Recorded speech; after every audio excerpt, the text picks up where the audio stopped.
Ever wonder how humanity started crossing water? It wasn't with fancy yachts or cruise liners, but with humble logs and animal skins. Today, we dive into the fascinating world of the earliest boats and ships, exploring their origins and how they shaped history. Imagine, 25,000 years ago, our ancestors struggling to survive. Perhaps, one weary soul, tired of clinging to the shore, decided to take a chance on a floating log. This, we believe, was the spark of boat building. Soon, woven baskets covered with animal skins came into play, offering a more stable and weatherproof vessel. These simple crafts, still in use today in places like Ireland and Alaska, became the workhorses of early civilizations like Egypt and Sameria.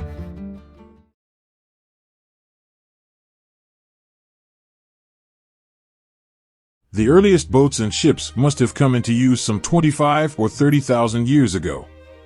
Man was probably paddling about on the water with a log of wood or an inflated skin to assist him, at latest in the beginnings of the Neolithic period. A basketwork boat covered with skin and caulk was used in Egypt and Sameria from the beginnings of our knowledge. Such boats are still used there. They are used to this day in Ireland and Wales, and in Alaska, sealskin boats still make the crossing of Bering Straits. The hollow log followed as tools improved. The building of boats and then ships came in a natural succession.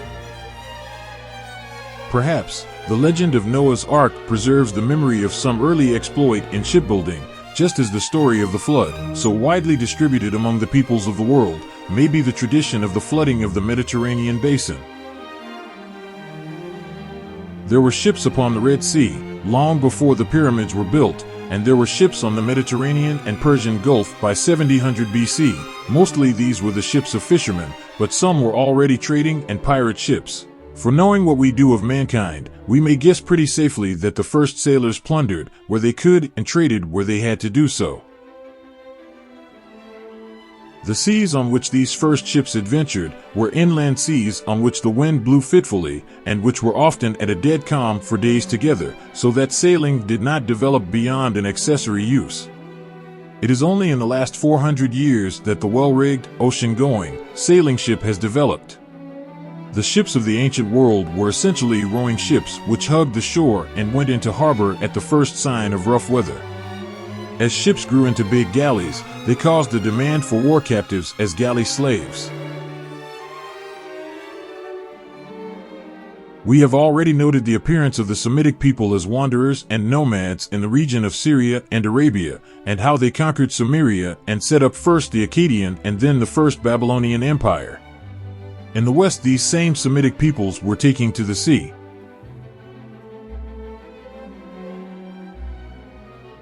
They set up a string of harbor towns along the eastern coast of the Mediterranean, of which Tyre and Sidon were the chief, and by the time of Hammurabi in Babylon, they had spread as traders, wanderers, and colonizers over the whole Mediterranean basin. These sea Semites were called the Phoenicians. They settled largely in Spain, pushing back the old Iberian Basque population and sending coasting expeditions through the Straits of Gibraltar, and they set up colonies upon the north coast of Africa.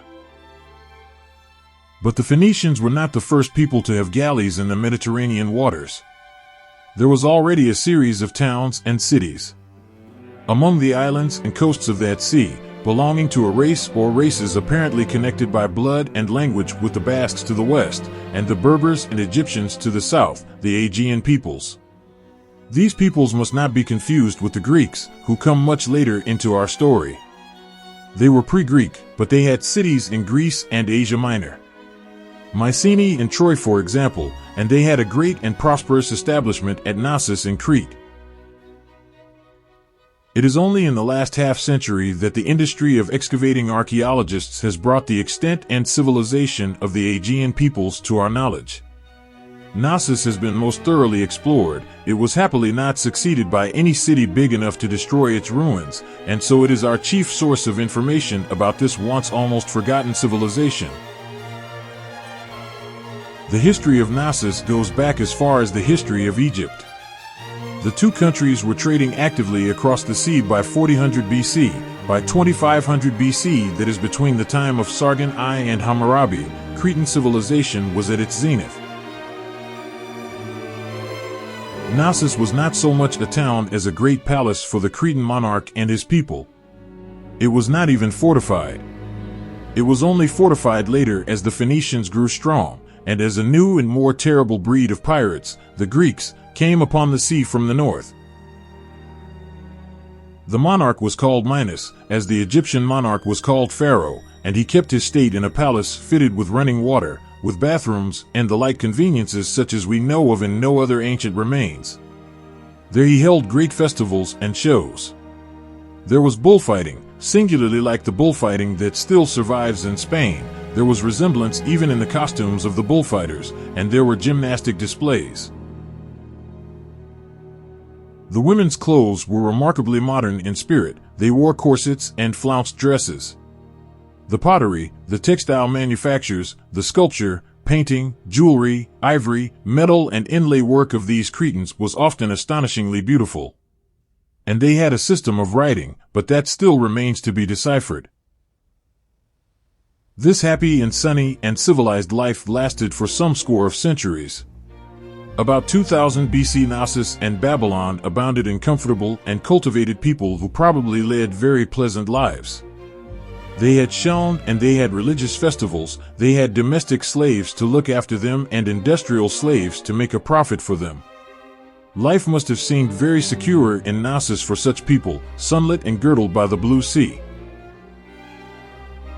Egypt, of course, must have appeared rather a declining country in those days under the rule of her half-barbaric shepherd kings, and if one took an interest in politics, one must have noticed how the Semitic people seemed to be getting everywhere. Ruling Egypt, ruling distant Babylon, building Nineveh on the upper Tigris, sailing west to the Pillars of Hercules, the Straits of Gibraltar, and setting up their colonies on those distant coasts. There were some active arid curious minds in Knossos, because later on the Greeks told legends of a certain skillful Cretan artificer, Daedalus, who attempted to make some sort of flying machine, perhaps a glider, which collapsed and fell into the sea. It is interesting to note some of the differences as well as the resemblances between the life of Knossos and our own. To a Cretan gentleman of 2500 BC, iron was a rare metal, which fell out of the sky and was curious rather than useful, for as yet only meteoric iron was known. Iron had not been obtained from its ores. Compare that with our modern state of affairs, pervaded by iron everywhere. The horse again would be a quite legendary creature to our Cretan, a sort of super-ass which lived in the bleak northern lands far away beyond the Black Sea. Civilization for him dwelt chiefly in Aegean Greece and Asia Minor, where Lydians and Carians and Trojans lived a life and probably spoke languages like his own. There were Phoenicians and Aegeans settled in Spain and North Africa, but those were very remote regions to his imagination. Italy was still a desolate land covered with dense forests. The brown-skinned Etruscans had not yet gone there from Asia Minor. And one day perhaps this Cretan gentleman went down to the harbor and saw a captive who attracted his attention because he was very fair-complexioned and had blue eyes. Perhaps our Cretan tried to talk to him and was answered in an unintelligible gibberish. This creature came from somewhere beyond the Black Sea and seemed to be an altogether benighted savage.